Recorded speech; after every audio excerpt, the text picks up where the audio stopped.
আসসালামু আলাইকুম প্রিয় দেশবাসী, ভাই বন্ধু, মুসলিম ভাই বন্ধুরা, এই দেখেন এই সেই গুহা যেখানে সর্বপ্রথম হযরত মুহাম্মদ সাল্লাল্লাহু আলাইহি সাল্লামের কাছে ওই নাজিল আসে কোরআনের সর্বপ্রথম আয়াত।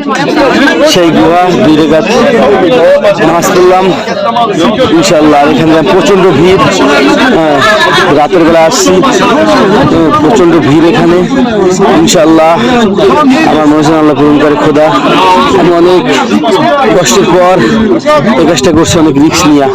দেখেন ভাই, যতটা সোজা দেখে ততটা সোজা না, অনেক কঠিন, অনেক কষ্টের। আল্লাহু আকবার, আল্লাহু আকবার, লা ইলাহা ইল্লাল্লাহ মুহাম্মাদুর রাসূলুল্লাহ।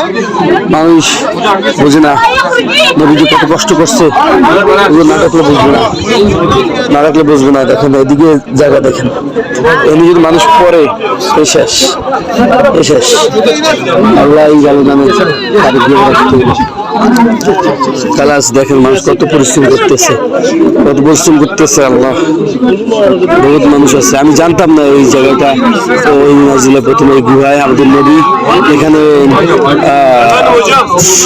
এখানে বিশ্রাম নেন। এখানে কয়েকটা রাতও সুবিধা ছিল। মানুষ সেখানে শোনার পর আসতে আসে, যাওয়ার আসার জায়গা নাই। এখান থেকে গুহা আছে, গুহার নিচ থেকে যাওয়া আসা করতে হয়। আমি যাবো না, আমি এখান থেকে দেখি কোথাও যাওয়া যায় কিনা। ভালো থাকবেন ইনশাল্লাহ।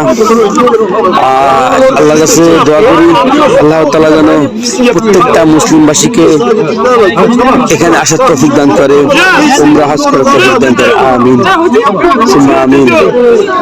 এখানে ভাই বেশিরভাগ তুর্কি বেশি, বিশ্বাস হবে না আপনার।